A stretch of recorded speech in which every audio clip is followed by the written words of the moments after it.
Afiza Nur Fadilah Ramadan,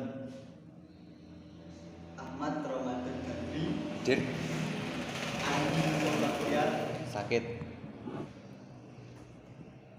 Zilal Listiano. Yang nggak masuk Andi Yusuf saja ya. Iya. Oke. Setelah minggu lalu kita mempelajari bab khotob dan qadar. Minggu ini kita akan mempelajari bab kurban dan akikah. Langsung saja, yang pertama adalah pengertian kurban. Kurban dalam bahasa Arab yaitu kurba, yang artinya dekat, dan menurut syariat kurban adalah menyembelih hewan dengan tujuan untuk mendekatkan diri kepada Allah Subhanahu wa Ta'ala dengan syarat dan waktu tertentu. Hukum kurban yaitu wajib dan sunnah muakkad.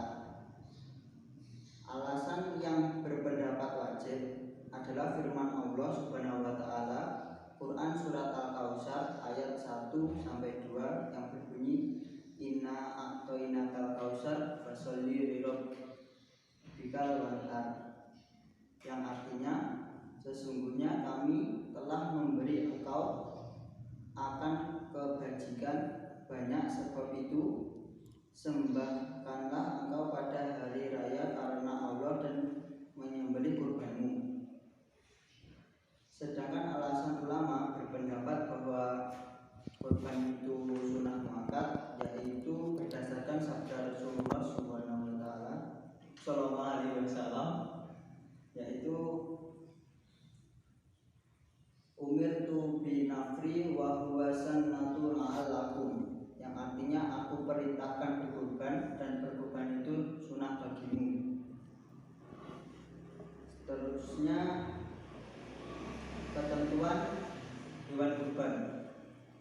Hewan yang dijadikan kurban adalah hewan ternak, sebagaimana firman Allah, walikulli ummati wa ja'alna mansaka linafduru kurwasumallahu ala ma razaqahum min nahimatil un'am, yang artinya dan bagi setiap umat telah kami syariatkan menyembelih kurban supaya dekat menyebut nama Allah terhadap binatang ternak yang telah dirizkikan Allah kepada mereka.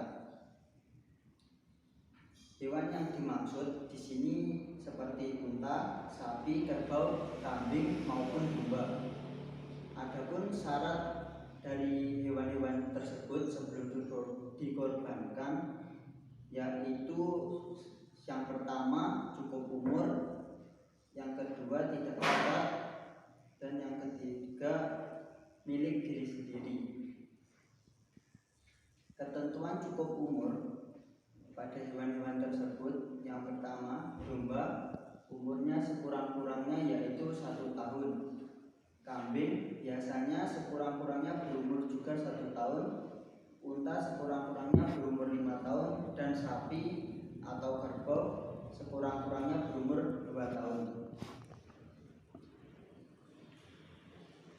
Pemanfaatan daging kurban. Ibadah kurban untuk mendekatkan diri kepada Allah Subhanahu wa Ta'ala dan memperoleh keridhaannya. Selain itu juga sebagai ibadah sosial untuk menyantuni orang-orang yang lemah. Daging kurban sebaiknya dibagikan kepada fakir miskin yang masih berupa daging mentah dengan ketentuan sebagai berikut.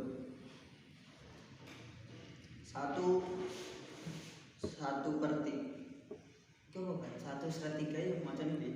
Sepertiga. Yang pertama adalah 1/3 untuk yang berkorban dan keluarganya. Yang kedua 1/3 untuk fakir miskin, dan yang ketiga adalah 1/3 untuk hadiah kepada masyarakat sekitar atau disimpan agar sewaktu-waktu bisa dimanfaatkan. Sunat dalam menyembelih hewan kurban.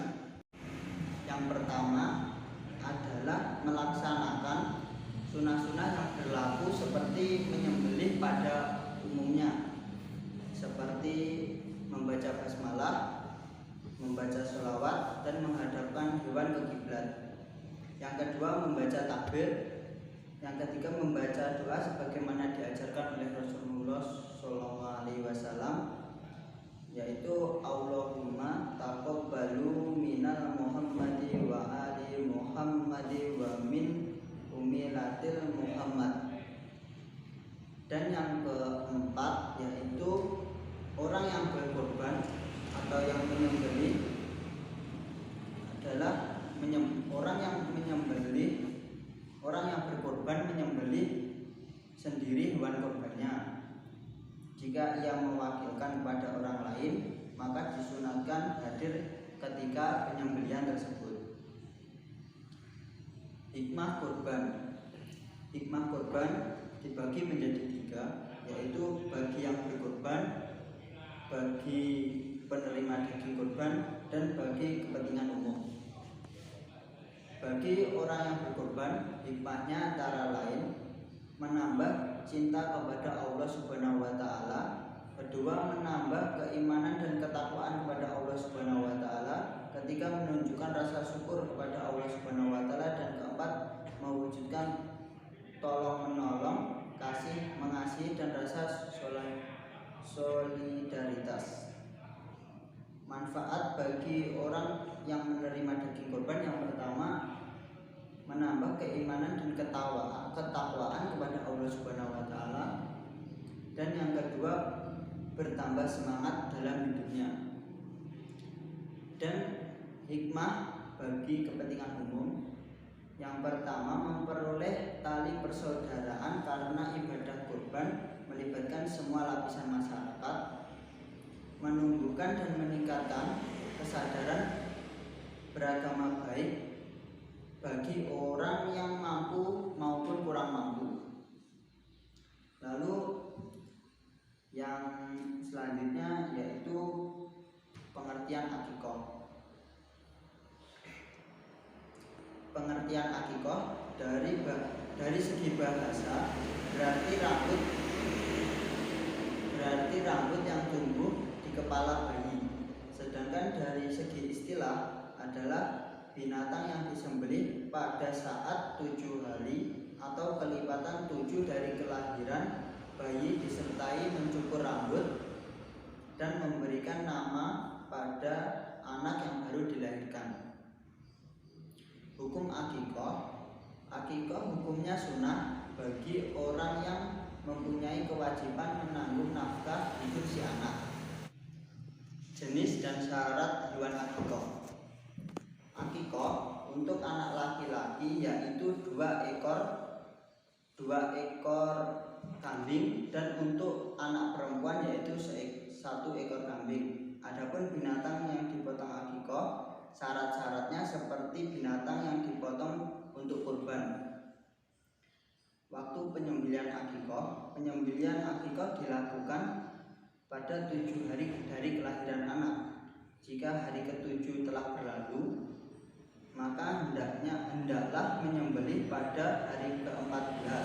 Jika hari ke-14 juga telah berlalu, maka hendaklah pada hari ke-21.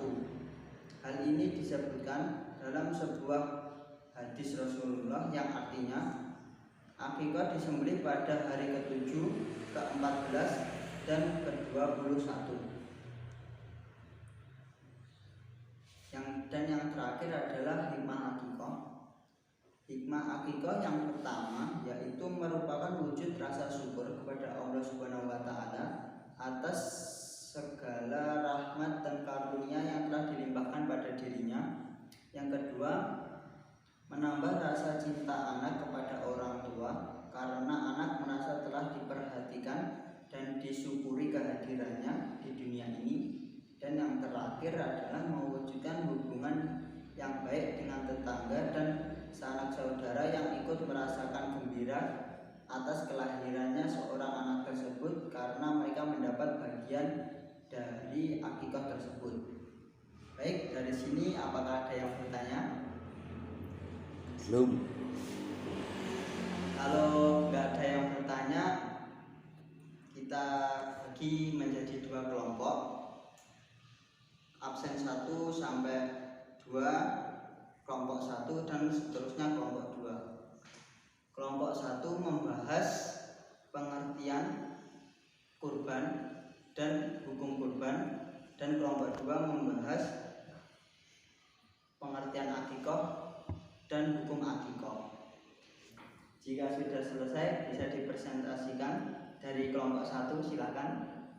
Ya, yang pertama dari kelompok 1 yaitu membahas mengenai pengertian kurban. Kurban secara bahasa berasal dari kata koroba yang berarti dekat. Sedangkan secara istilah adalah menyembelih hewan kurban dalam rangka mendekatkan diri kepada Allah dengan syarat-syarat tertentu yang telah ditentukan oleh syarak dan juga pada waktu tertentu, yaitu pada Idul Adha. Yang kedua adalah hukum kurban. Di sini hukum kurban ada 2. Yang pertama adalah wajib dan yang kedua adalah sunat. Hukum kurban bisa dikatakan wajib apabila seseorang tersebut bernazar untuk berkurban, maka hukum kurban menjadi wajib. Dan yang kedua yaitu sunat. Hukum sunat ini didasarkan pada hadis riwayat At-Tirmidzi yang artinya aku diperintahkan berkurban dan kurban itu sunat bagimu. Hadis riwayat Tirmidzi. Mungkin cukup sekian presentasi dari kelompok 1. Assalamualaikum warahmatullahi wabarakatuh. Oke, baik. Silahkan beri tepuk tangan untuk kelompok 1. Mas Caca, mungkin untuk hari ini cukup itu yang dapat saya sampaikan. Semoga ilmu yang tadi kita pelajari bermanfaat. Kurang lebihnya saya mohon maaf. Wassalamualaikum warahmatullahi wabarakatuh.